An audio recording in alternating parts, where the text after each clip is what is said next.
welcome everyone to today's webinar. My name is Naomi Reinhardt. I am the Chief Executive Officer of the American Society of University of Haifa. I'm based in Miami, and I'm really delighted to be hosting today's webinar with all of you today from across the US and around the world. We're really excited to have the honor to introduce you today to former Prime Minister of Israel, Ehud Olmert, who served as the 12th Prime Minister of the State of Israel from 2006 to 2009, and who led the country in the aftermath of the watershed Gaza Disengagement Plan. During his tenure, Mr. Olmert led the country in navigating several hot-button issues that are as relevant today as they were back then.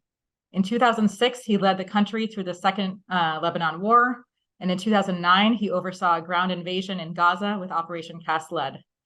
As tension and conflict in the region today reach a boiling point, many in the international community are calling for revisiting the two-state solution framework, which is something that Mr. Olmert worked hard to achieve at the Annapolis Conference in 2006. We're also delighted to welcome back our host and moderator, Dov or Dubi Weissglass, who's the chair of the Executive Committee of University of Haifa, and who's also the former Director General of Israel's Prime Minister's Office under Ariel Sharon. Dubi served as a special advisor to the Prime Minister under Mr. Olmert in the early months of his term. And in his role as the Director General of Israel's Prime Minister's Office, Dubi served as a diplomatic delegate for negotiating with U.S. National Security Advisor Condoleezza Rice and U.S. Secretary of State Colin Powell, and he was one of the key architects of the Israeli disengagement from Gaza. Today's webinar brings you a unique perspective to the ongoing war between Israel and Hamas from two key players who were involved with Israel's disengagement from Gaza. They'll shed light on what they believe Israel should do moving forward during and after this war and what's next for the region. Before we start, I want to take this opportunity to let you know about the dedicated University of Haifa community, which continues to strive to fortify and support both the home fronts and the front lines during this very difficult time. For those of you who are looking to give back during this time of urgent need in Israel, we are offering impactful opportunities for you to do so. We'll share more about that in the chat on Zoom and on Facebook Live. We have over 1,000 students and hundreds of faculty and staff who have been called up for reserve duty. So we are now providing emergency scholarships of about $500 to students who have been called up as part of the Special Emergency Fund. We're hoping to get that to as many students as possible since they really need our help at this time. We hope to continue increasing this fund in the weeks ahead and provide these student soldiers who are serving and defending the Jewish state with the financial assistance that they need and that their families need at this critical time. We're also helping to strengthen the resilience of families who are displaced from the South and throughout the country who are now residing in our dorms on campus. As you know, hundreds of thousands of people have been displaced in Israel and have had to evacuate their homes and their communities. And so we're offering them shelter in our dorms. And so we need to help support them as well. So without further ado, I'd like to welcome former Prime Minister of Israel, Ehud Olmert, and Dubi Weissglass to all of our listeners today. As always, we will have a dedicated Q&A section at the end of the webinar, so please start putting your questions in the Q&A section on Zoom. Please continue to feel free to share comments in the chat section and share where you're calling in from, your name, and how you heard about our webinar today. So thank you all for joining us, and go ahead, Dubi. Thank you so much. Thank you, Naomi. Thank you, everybody, for joining us. Definitely, it's our pleasure and prerogative as well to host today Ehud Olmert. You know, for over 50 years, Ehud Olmert plays a prominent key role in Israel public's life. And now, given that Gaza is on top of our mind, unfortunately, and the Gaza events of October 7 has shifted the flow of Israeli faith and history so dramatically that many people say that since our war of independence, and maybe even before then, we never faced such devastating, traumatic event. So the issue is Gaza. And we will take this opportunity of having Mr. Olmert with us to overview actually the role, or at least his role, in the development of the relationship, so-called relationship between Israel and Gaza over the years. In this context, and I'm speaking now on the historic context, Mr. Olmert, we all remember that Gaza was evacuated by the IDF practically as part of the Oslo Accord. If everybody remembers, the first pulse of the Oslo Pact was known as Gaza and Jericho first. And as of 94, the Israeli IDF left Gaza, practically left Gaza, other than some small limited military forces that sort of created a ring around the settlements to protect the settlements. But none of our soldiers was present, whether in the cities, in the villages, in the refugee camps, etc. What do you think about the Oslo Accords in general, Mr. Olmert? And what do you think in general about the current existence of the Palestinian Authority, that the Israeli government, at least during a few years, defined as one of our worst enemies? Well, originally, at the beginning, I wasn't happy with the Oslo agreements, but subsequently I realized that this was a very important turning point, because the creation of the Palestinian Authority provided Israel first time with a political body that was created to represent the Palestinian people in order to allow us to negotiate for a political settlement with the Palestinians. So there were many different aspects to this agreement, but fundamentally, I think that the framework that was created in the Oslo agreements was the right step forward to advance the chances of political negotiations. At the end of the day, one must remember the Palestinians are here. They are in Gaza, they are in the West Bank, they are about 5 to 6 million people. I don't know the exact number, but they are about 6 million people. And they are all over the area around us. And the idea that we could ignore their existence forever and completely continue to occupy Gaza and the West Bank without providing them with any chance for exercising their right of self-determination was crazy. And the Oslo Agreement was the first step to change this format, this pattern, towards a new process of contacts, of understandings, of agreements, of sharing responsibilities for security, for economic cooperation, and so on. So I think that in principle, I'm not talking now about the implementation, I'm not talking about the changes which took place in the Palestinian society, but fundamentally, it was the right move. And I think that Rabin, the late Prime Minister of Israel, the assassinated Prime Minister of Israel, showed a great deal of courage at the time when he accepted the Oslo Accords and joined forces with President Clinton and with Yasser Arafat, who proved not to be the right partner eventually, but at that time he was the only person that we could somehow establish that process with him. So I think that the beginning was a lot offered many more hopes than the ones that were realized subsequently. Thank you.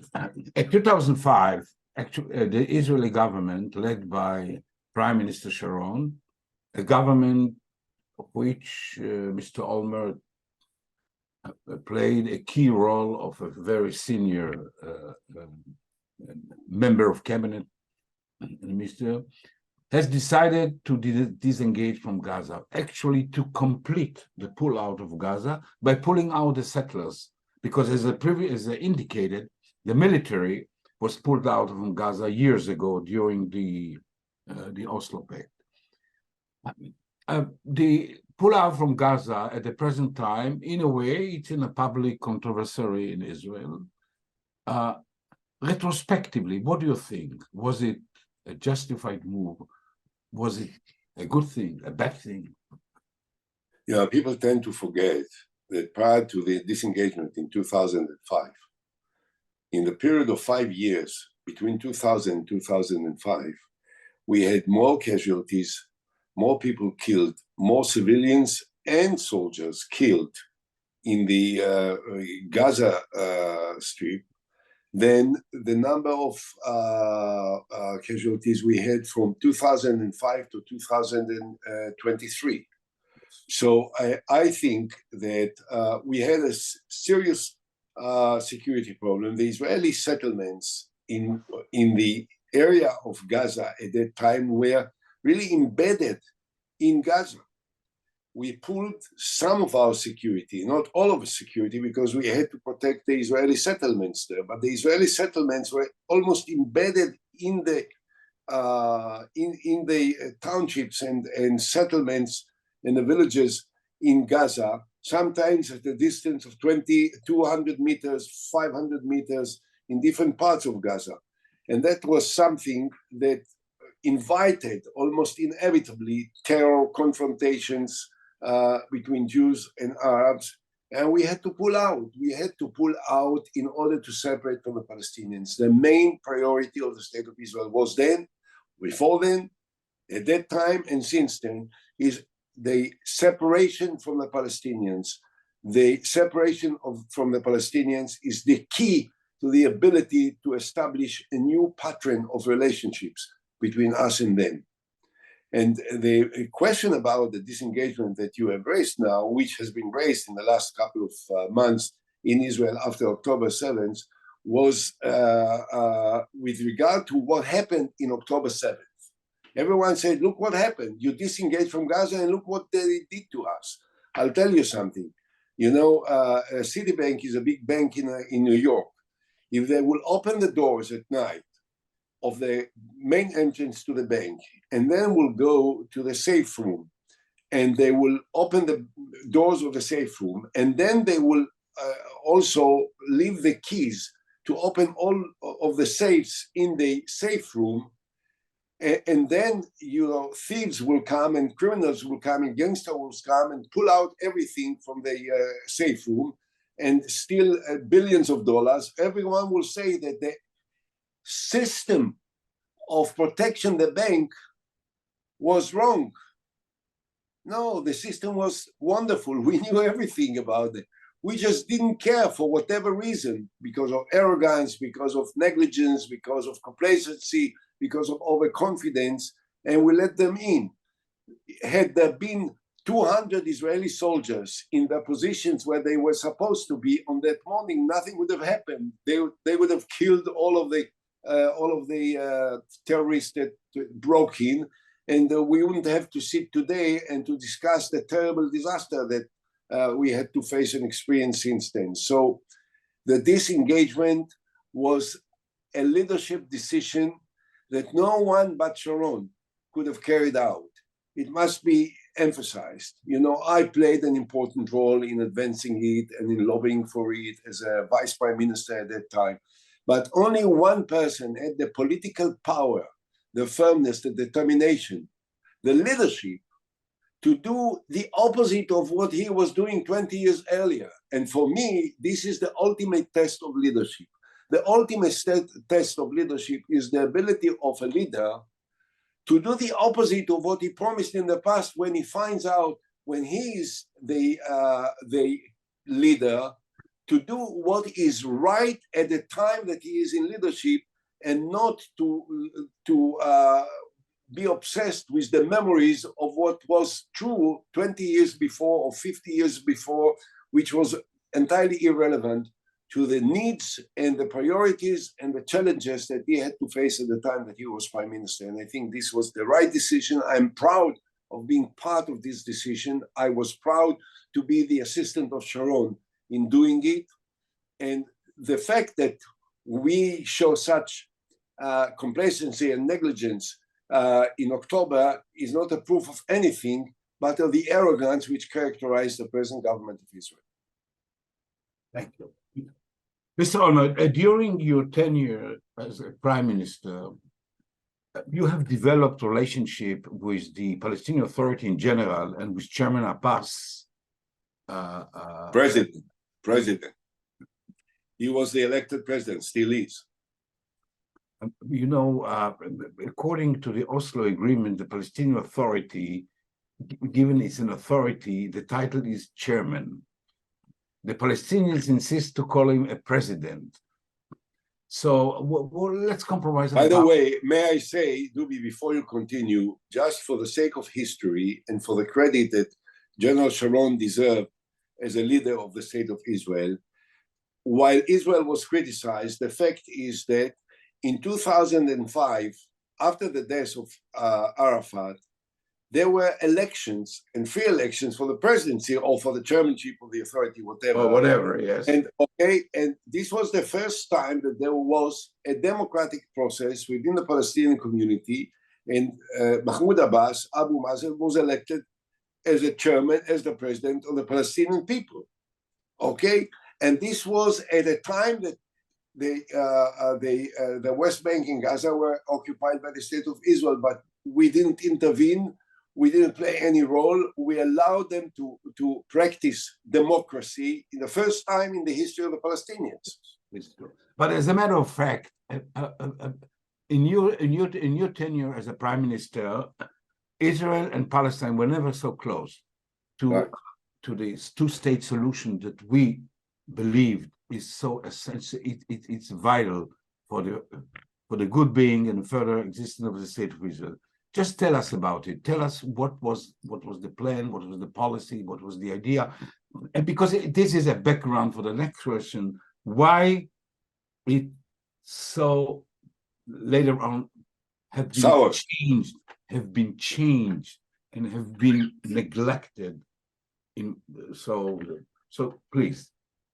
Number one, the negotiations between us and the Palestinians, or me and Mahmoud Abbas, president, started on the 23rd of December 2006. The Annapolis meeting was on the 24th or 25th of November 2007. The truth is that we started negotiations and we started meetings between me and Abu Mazen a year before. And during the Annapolis, already we were doing a very long distance in the building up of trust and serious discussions about the pattern of the permanent solution between us and the Palestinians. Subsequently, the process was named after Annapolis, but the truth is that the Annapolis took place already a year after we started these negotiations. We had altogether more than 36 meetings between me and Abbas that lasted each for hours each time. So we really spent a very long time. I think as in comparison, I think that Netanyahu met with, in the last 15 years, maybe, I don't know, 2 or 3 times with Abu Mazen for a very short and ceremonial meetings that didn't mean anything in substance. Anyway, the basic, to go to the bottom line, on behalf of the state of Israel, I propose to the Palestinians the following: a Palestinian state in borders which are based on the 67 lines, not identical. We were supposed to annex about 5% of the territories and pull out from and give the Palestinians comparable sized territories which were part of the state of Israel prior to 67. So the 5% annexation to the state of Israel of the West Bank was relied on a letter which you drafted together with Colin Powell in April of 2004 in Washington, which recognized the demographic changes which took place in the territories and agreed that there will be 3 demographic centers, one the Gush Etzion, the Etzion block, one the surrounding of Jerusalem, and one in the area of the township Ariel, that because of the number of Israelis that live there, that instead of pulling them out, that they would be annexed to the state of Israel, and as I said, a comparable size territory would be annexed by the swap. Territorial swaps, right? That's number one. Number two, I propose that the Arab side of Jerusalem will be part of the Palestinian state and will be the capital of the Palestinian state. The Arab side is not part of the historical Jerusalem. Israel has nothing, and the Jews has no anything of substance connected with these villages, which are now included in the municipal city of Jerusalem, but which are never part of the historical ethos of Jerusalem for the Jews. Beit Hanina, the Walajeh, the refugee camp in Shuafat, and all these villages that are part of the Arab side of Jerusalem were never part of the Jewish people. We didn't need them, except that they added 300,000 Palestinians into the state of Israel that never wanted to be part of the state of Israel, and that we never wanted them to be part of the state of Israel, never provided them with full civil rights and human rights and political rights and whatever. The third part of the big plan was that the Holy Basin of Jerusalem will not have exclusive sovereignty of any nation, not of us and not of the Palestinians. The reason is very simple. If there was to be one exclusive political sovereignty in the Temple Mount and in the old city of Jerusalem, there will never be peace forever between us and the Palestinians. If we would insist on having only the Israeli flag there, the Arabs, the Muslims will never, ever, ever acquiesce with it. And vice versa.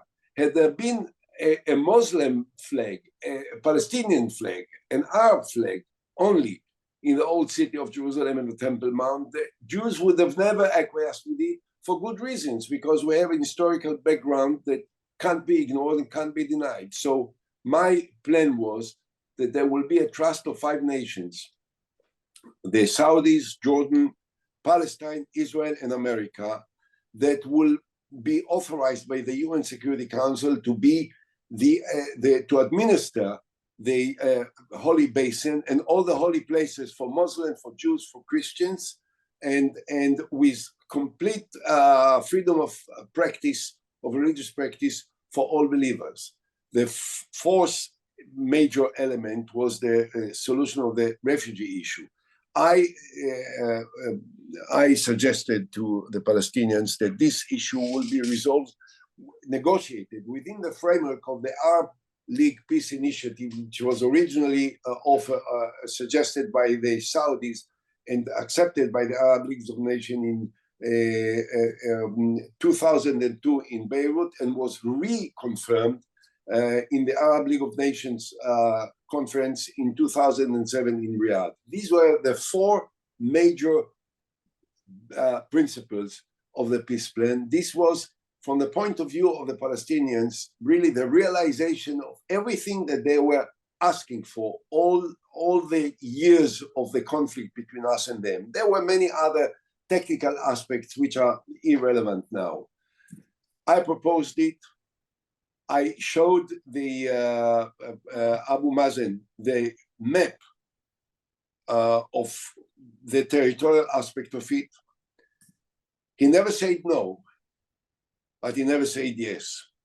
And this was an historic mistake, because this was really, there will never be another peace plan that will be accepted by either us or them, because there is no room for another peace plan. This is the maximum that we could consider. This is the maximum that they could ask for.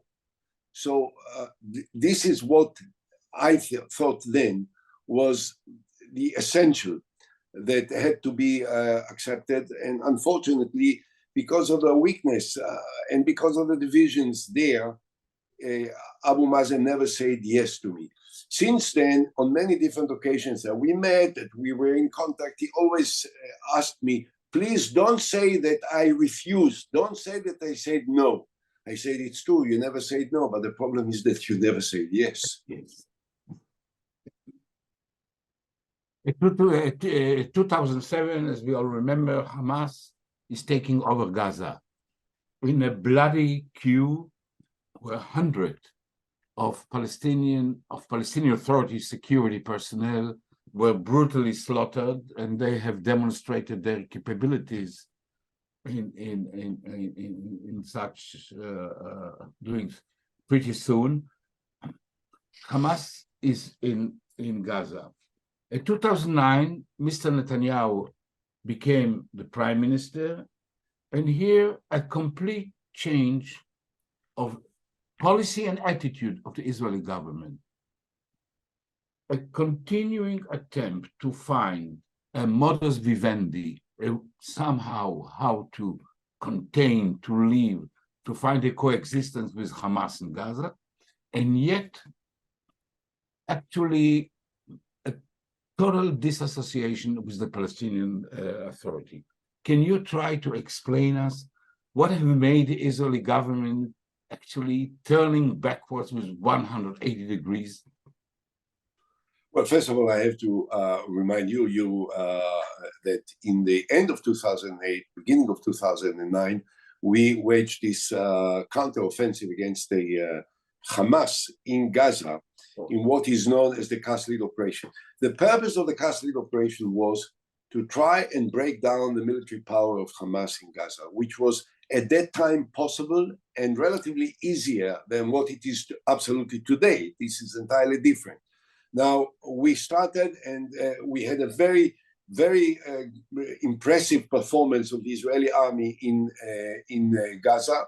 And then I decided that I wanted to push through and accomplish the comprehensive plan that we have prepared in advance in order to really break down Hamas, because I thought that at that time they didn't have the tunnels, the operative tunnels, and their weapons were entirely different, and they were much weaker than they are today, and there was a real chance to achieve it. The problem was that it was at the very end of my tenure as prime minister. I actually retired before. Elections were scheduled to be within a month on the 10th of February, and unfortunately the defense establishment was against it in the Israeli government. The defense minister and my vice prime minister Livni were against it for whatever reasons. Doesn't matter now.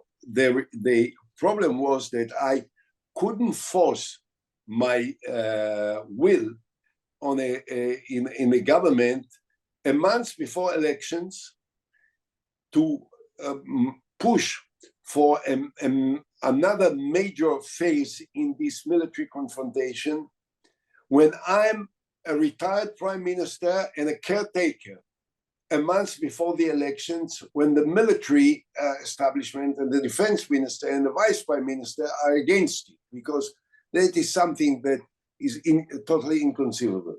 Now, when Netanyahu took over in 2009, after the elections, first thing that he said during the election campaign, and then the first thing that he said was, I'm going to do what Olmert didn't do. I'm going to destroy the Hamas. I'm going to completely get rid of these killers and these murderers and so on and so forth.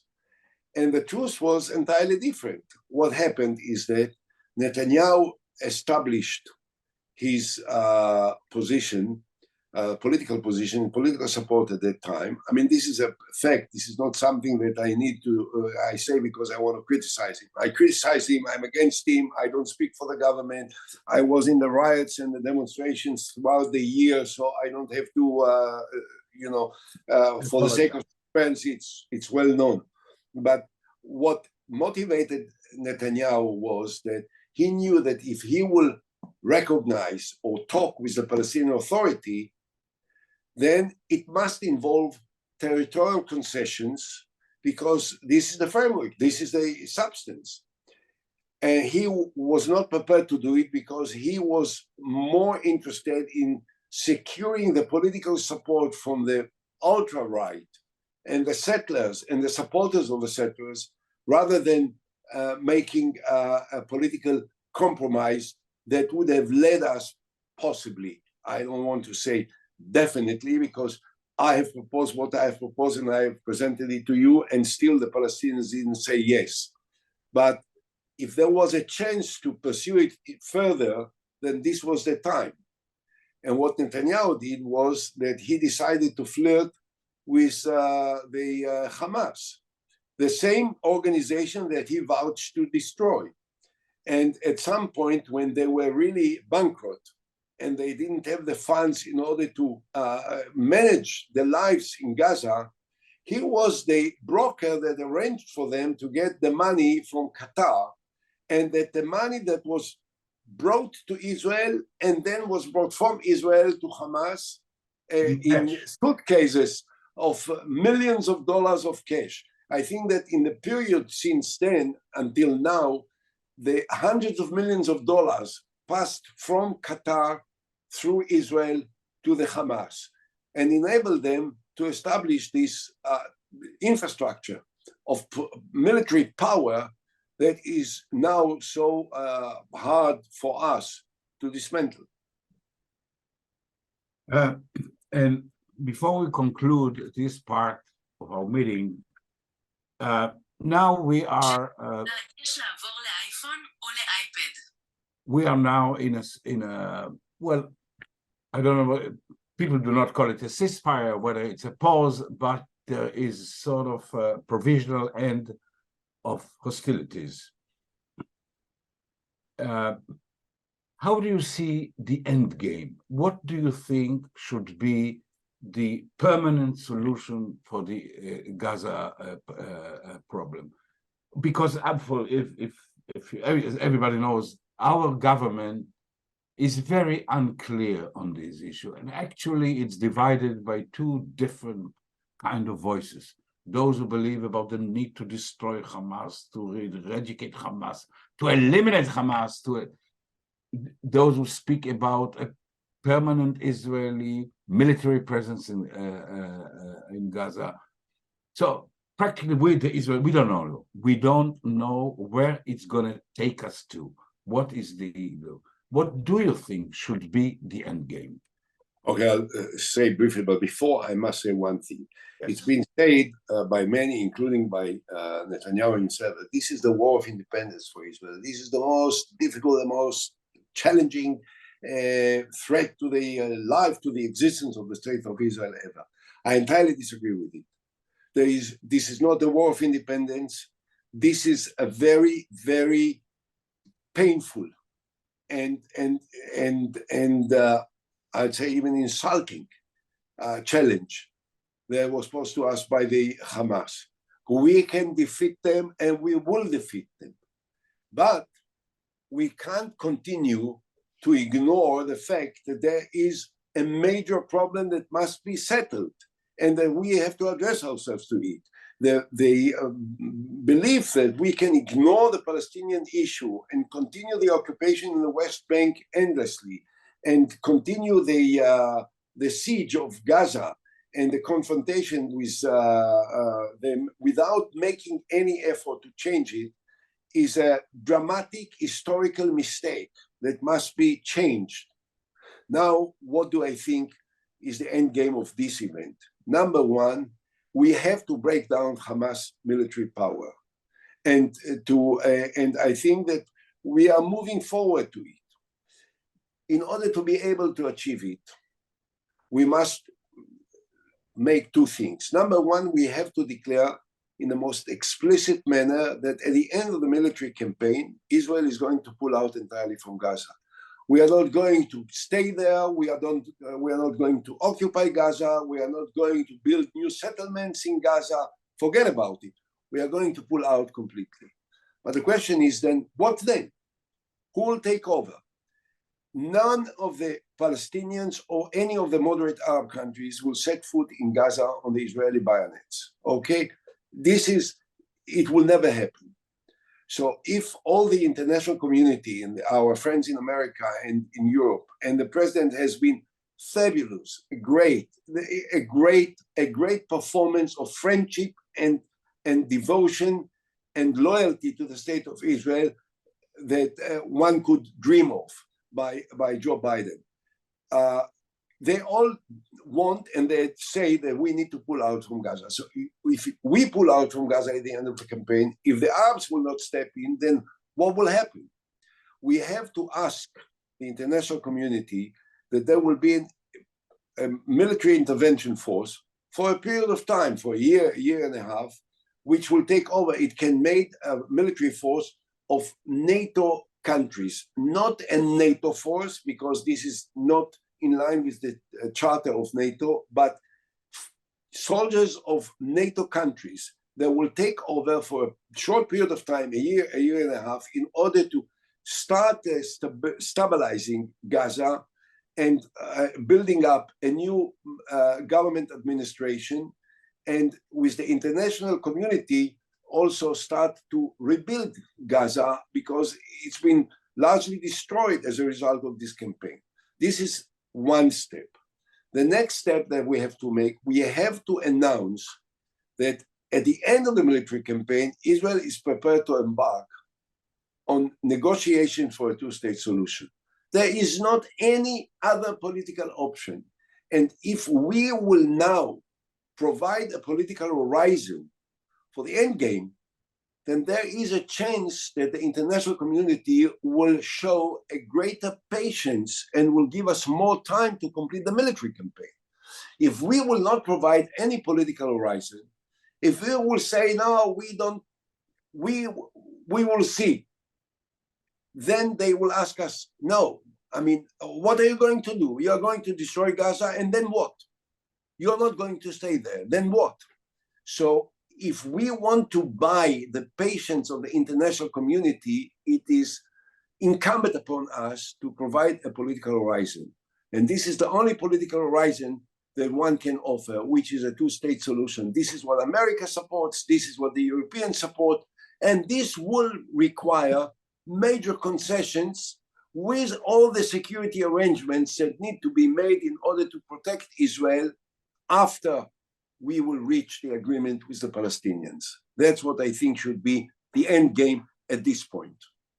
But tell me, but in the very present stage, do you think that the resumption of or the renewing of an aggressive military Israeli action is possible when 200 people are still held hostage in Gaza? Look, number one, there are not 200 anymore, there are less. And 190. The way I look at it is this: we should resume, or we have to resume, the military action after we have guaranteed the security and the safety of the Israeli hostages. And if it will take more than a few days, it will take a few weeks, it is worthwhile, because we have an obligation to save the lives. These are not soldiers that were caught in action, in a military action between two different sides. These are Israeli citizens that were abducted from their living rooms, from their bedrooms, from their safe rooms in their homes inside the state of Israel because of negligence and because of arrogance and because of the lack of responsibility manifested by the government of Israel, and the government of Israel is absolutely responsible to save them. So if more time is needed in order to work it out in coordination with the United States, with other nations, with Qatar, with Egypt, which is very helpful. Egypt is very, very helpful. The peace between Israel and Egypt is a cold peace, as it is called, but for a cold peace, it's very, very helpful and useful and very important for the security of the state of Israel.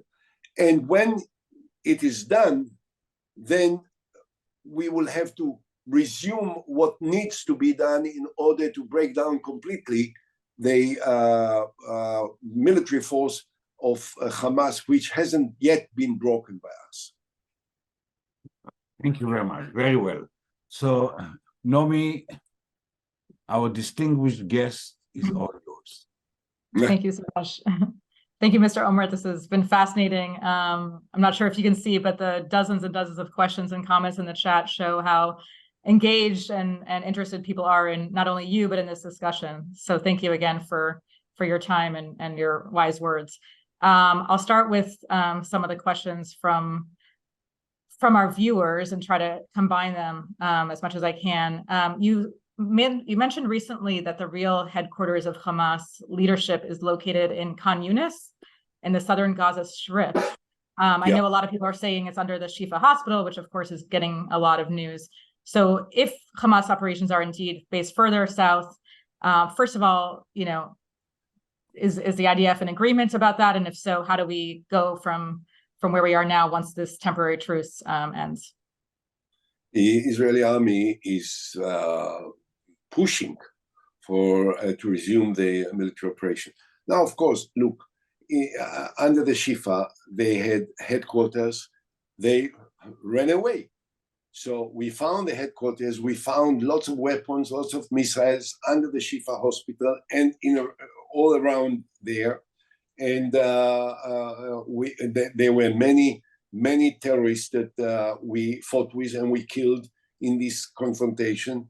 But they ran to Khan Yunis, which is in the south part. The problem of the Khan Yunis is that 1.5 million of the citizens of Gaza were forced to move down south in order to separate them from the battle zone, because we didn't want to create unnecessary collateral damage and many citizens that were to be affected. Now they are more near Khan Yunis, so the question is, how can we handle it? We'll have to find a proper way to do it without creating an unnecessary collateral damage that we can prevent. And while there are probably civilians killed which were not involved, and there are all kinds of numbers thrown from everywhere, which I have to say with caution, we don't know how really many of them, how many were killed. We don't know that these numbers, which have never been checked or examined by any international body that can be trusted. But for me, I'd say, and for most of the Israelis, one citizen killed who was uninvolved is too many. Okay, so we have to make an exceptional effort to avoid unnecessary civilians in the heat of the battle. And yet we have to find a way, and we'll find a way, a military way, that will allow us to reach out for the commanders, for the bunkers, for the hangars where they keep their weapons and missiles, and the launching pads wherefrom they shoot the missiles, in order to destroy it, in order to provide the people that are now not living in the villages which were destroyed, and that we want them to go back, that we have to provide them with the elementary security that is the fundamental obligation of a government for its citizens. Thank you. The next question, again, is coming from a lot of different people. It's really for both of you. What led to the security failure on October 7th? There's a lot of theories out there of why what happened. Could we have prevented it? And how do we, of course, ensure this never happens again or anything like it? Well, look, there will be an investigation, I'm sure. And this is what we know, all kinds of rumors from different parts. But we know one thing, that on the 7th of October in the morning, there were not any soldiers protecting the fence in order to prevent the breaking in of the Palestinian terrorists. And fundamentally, that's what allowed them to do. I mean, I don't know about, there are all kinds of theories and all kinds of conspiracies that are spread all over the place, which is typical, you know. But at the end of the day, it was a manifestation of arrogance and of complacency. We really thought that these Palestinians, they are not capable of doing to us what we thought we can do to others. And it turned out that they are not idiots, and they are not primitives, and many of them are sophisticated, and they are ready to sacrifice their lives for the extreme messianic goals of the Ayatollahs and the fundamentalists and the religious extremists, which are, identical to ISIS and to Taliban and to Al-Qaeda and whatnot. And they caught us in a complete surprise, not because of the lack of knowledge. We knew everything. We knew all the details, all the intelligence systems that we have worked very, very well and very effectively. We just didn't operate them because we were sleeping at a time that we had to be alerted. And that's all. At the end of the day, that's what will be found. By the way, that's what happened to us 50 years ago in the Yom Kippur War. Before the Yom Kippur War, we knew everything. And there were debates in the Israeli army and between the army and the government when the leaders asked, what do you mean? We see them practicing, we see them training, we see the movement of forces. And the generals said, of the intelligence thing, it's true, but they are just training. They are not crazy. Are they crazy? They want to defeat Israel after what they suffered in 1967? They will never do it. And they did it. And so the same was here now.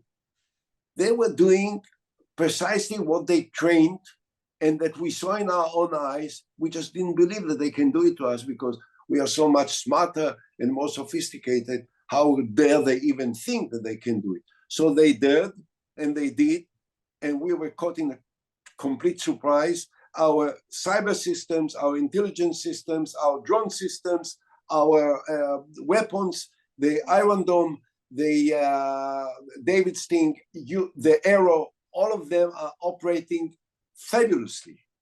They were just not, they didn't have the soldiers near them to operate them because we were sleeping at the time that they were attacking. In my view, the future investigation of what happened will and should be divided actually in two areas. As to the specific reason that Mr. Olmert have just elaborated very clearly, it's this total failure of the intelligence, of the operational parts of the IDF. Everything is there, everything right. But also the more fundamental reason should be investigated.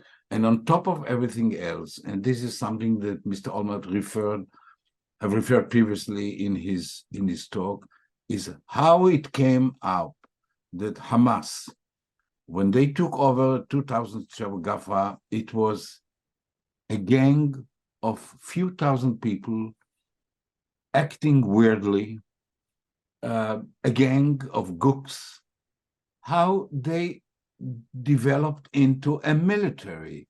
How could they build up a military force of over 3,000 people, well equipped with weaponry of the first standard, all kind of electronics that help them to diffuse our radars and our Dopplers and our cameras, to interfere within the Israeli, within the IDF communication systems. In my view, the reason is very clear. It is those 100 millions or even billions, few billions US dollars that had been injected into Gaza, mainly since 2014, 2015. And apparently with money, you can do everything. And this is, as I say, this is, should be investigated in the land. May I add something, if I may? I entirely agree with you, of course, but there is, how could it happen? How could we allow this to happen? The bottom line is summarized in one short sentence expressed by the Minister of Finance, who is amongst the messianic supporters of Netanyahu in this cabinet. He just a few months ago said, the Palestinian Authority is a burden. Hamas is an asset. Why Hamas is an asset? Hamas is an asset because if Hamas is the other side, No one expects us to negotiate with Hamas, and no one And expects there will be us no to territorial concessions. That's it. Yeah, territorial concessions. If the Palestinian Authority is an asset and not a burden, then you have to talk to them. And if you have to talk to them, you can make the necessary concessions that are needed. But this is precisely against the policy that was perpetrated for 15 years by this government. There's a lot of people in the chat who are arguing whether there's, whether Fatah and Abbas are actually moderates. People constantly call them the moderate, Palestinians, whatever that means. And a lot of people are saying they're not moderate if they deny the Holocaust, if they pay people who kill Jews, if they support, what Hamas is doing. So I'm curious if there is a moderate partner for peace within the Palestinians, what that looks like. Will Abbas just lead them forever? Is there a new potential leader for them who can be a real partner for us? Listen, first of all, there are many Arab moderates that how can one ignore it? What about the Emirates? I'm invited for a conference next week in Abu Dhabi by the Minister of Foreign Affairs of Abu Dhabi. Are they extremists? Are they haters of Israel? What about Bahrain? What about Jordan? What about Egypt? While they are voicing their opposition to what Israel was doing, and they were criticizing what we are doing in Gaza, we know that deep in their heart, what they really want is that Israel will destroy Hamas. But because of the sensitivities and the fear of the eruption of extremists, that there are many amongst the Muslims in different Arab countries, they are afraid to spell it out what they really feel. But to decide that all the Arabs are extremists and haters and Nazis, as some of the Israelis say, I prefer not to draw any comparisons. But I remember what was the reaction of the many of the great friends of Israel when they heard that the Minister of Finance of the Israeli government said, we need to burn the Palestinian villages in the West Bank. It doesn't have to be done by individuals. The government has to do it. So, if you start to talk about extremists, we have never done anything similar to what the Hamas did, and what the Hamas did is something that is unforgettable and unforgivable forever. But we have our own messianic, and I'm responsible for my side. I'm fighting against them. But we have our messianic groups that really what they want is to expel the Palestinians from the territories and annex the territories. Is this what we need? Is this what we want? If we don't want it and we don't need it, then who are we going to talk with? If we're not going to talk, we are not going to talk with Hamas. We're going to fight Hamas and break Hamas. Then who else? If not Abu Mazen, if not the more moderate, relatively more moderate Arabs. I'll tell you something. This is a secret, so please don't spread it, okay? I know Abu Mazen very well. I want to tell you something. He is not a Zionist, and he's not even a candidate to be a member of Likud. He's a Palestinian. He's a Palestinian nationalist. He represents his people. They have been under occupation for 50 years. They don't like us. They have bitter feelings against us for mostly for the wrong reasons. But it doesn't matter. We have to solve it somehow. We have to deal with it somehow in a smart way. And we are strong enough to be able to make the necessary concessions in order to separate completely from the Palestinians, because this is the only way to avoid eternal terror that we will have to live with all our lives. And I would like to add, speaking about Abu Mazen, the art of diplomacy in the Middle East or in Israel is not necessarily to find the right decision. It's to find the less worst decisions. I mean, in the option between several, in the selection between several options, to see how we find the less worst one. Mr. Abu Mazen is in Holocaust denial. Actually, he has done it several times. But yet, his security agencies act pretty effectively against all the radicals in the Palestinian society, including Hamas and the other jihadism. Just ask every Israeli IDF officer, I'm sure you know many of them, who served a period of time in the West Bank, and he will tell you about the high level, the high standard of security cooperation between the Israeli security system and the Palestinian security system. I wish we could find a Palestinian leader who doesn't deny the Holocaust, furthermore, who admits about the Holocaust and act against radical Islam terrorism. But apparently there is no sir. But if I have to choose between Holocaust denial or his distorted version of history and effective activity against terrorism, the second option is terrible, but is better than the first one. Ehud speaks about our relationship with Egypt. You know, I remember once Arik Sharon was asked about this cold peace with Egypt, and again, I don't remember who was with whom this discussion was held, but again, he kept mentioning this cold peace, there's no tourism. So finally, Arik said loudly, you say, you know, over 15,000 Israelis ended their life in those constant hostilities with the Egyptians.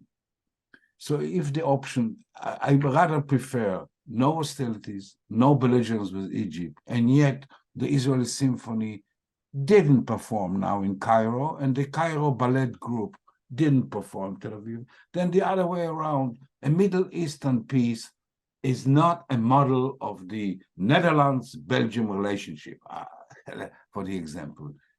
And what we want is to live in security, to stop this constant bloodshed, and as Ehud rightly said, if there will be no solution in a reasonable period of time, then vis-a-vis 6 to 7 million Palestinians, including the Israeli Arabs who live around, and between more or less the same number of Jews, we will turn into one piece of land contain two communities which are so different. And if you can show me any other part of the world when two such different communities have managed to live peacefully, maybe that experiment will repeat itself in Israel. It will not. We're already at 1 o'clock. The time has really flown by this hour. I do want to give you a chance, Mr. Olmert, to answer one final question before I close, which is, if you were prime minister again today, what would you do, during and after this war? And if you can say that very quickly as we close, how would you handle what I'm sure you are reading and seeing, the huge level of anti-Semitism and anti-Israel activity that's really risen in the US and Europe and Australia, around the world? We have viewers watching from across the world. How would you handle that? How can we win this PR battle that it appears we're not winning right now? We have a problem. Anti-Semitism is growing, and is rising, and is spreading, and this is something that is intolerable and unacceptable, and we have to fight it, all of us together. What we need to do is to prevent the unnecessary contributions to the perception that Israel is an occupier, that Israel is suppressing and denying human rights and civil rights and political rights from people that live under the Israeli control for over 50 years. The fact that we are occupiers of the Palestinians for so many years, although of course one can justify the reason for it, the historical background, whatever, is certainly not does not justify the hatred and the anti-Semitism which is erupting from much deeper layers in the attitude towards Jewish history, to the Jews historically. What we need to, however, to remember is that long before the October events, and long before the massacre, the terrible massacre, and long before the bombing of and the destruction in Gaza, it was very hard for Israelis to come to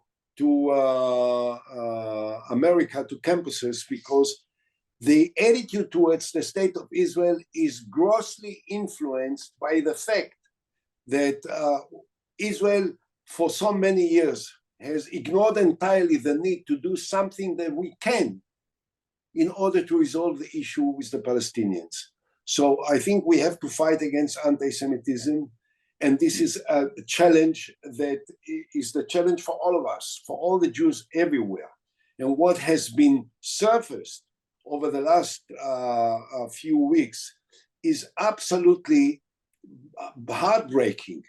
When I hear of what happened to Jewish students, Jews that in the universities which were financed to a large degree by Jewish contributors, and which gained their prestige and the reputation because of the Jews that were the scientists and the writers and the performers and the artists that were part of all these institutes. It's terrible.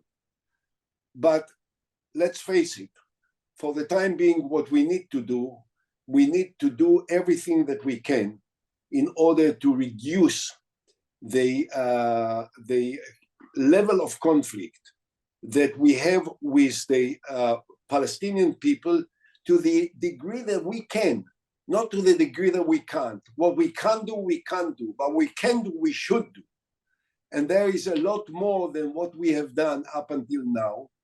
And we have to join forces together, all of us, all the Jews everywhere, and to fight against the hatred and the anti-Semitism. You know, I can't avoid saying it. You know, I was appalled when I saw that the Israeli Prime Minister was spending 7 hours with a great lover of Jews, Elon Musk, inviting him especially to Israel, the guy that was involved in the last few months in all kinds of confrontations with Jewish organizations as a result of expressions of, you know, that represented a typical anti-Semitic attitude towards the Jewish people. So let's fight against those who hate us, and let's do everything that we can in order to represent the values that are typical of Jewish history and Jewish tradition and Jewish religion. Thank you. There was some discussion of Elon Musk in the chat, so you know too. People debating whether he's anti-Semitic or not. Dubi, do you have any final words as well for our viewers? No, again, I want to thank everybody who joined us tonight. And of course, we can go and on because the subject is sort of very stimulating. And it's a pretty rare opportunity, as I say, to discuss it with a person like Mr. Olmert, who eyewitnessing this historical event for so many years. But time is a time. So again, thank you everybody for joining us. And we do hope to see you in our webinar, hopefully very soon. May I just say one word before you finish? Of course. Naomi, can I say just one word? Sure, go ahead. Haifa University is an absolutely excellent academic institute. And I hope that many of you guys and your family members will come and study, not just support the Haifa University, but come and study, and you will be more than proud to be part of this great institution. Well, thank you. Thank you. I should hire you on my, for my team. You're a great spokesperson. I don't think you're capable to. We need some new fundraisers. I'll call you when we're finished. There you go. Right. Thank you so much for that. I appreciate that. Thank you all. Thank you. So thank you, everyone. And please join us in a couple of weeks. We'll send you an email about our next webinar. We'll post it on our social media. Again, for those looking to donate, we put the link in the chat. It's asuh.org/donate. thank you so much to Prime Minister Olmert and to Dubi for making this happen. And thank you for our thousands of people who watched from around the world today. And we're looking forward to seeing you again soon. Take care, everyone.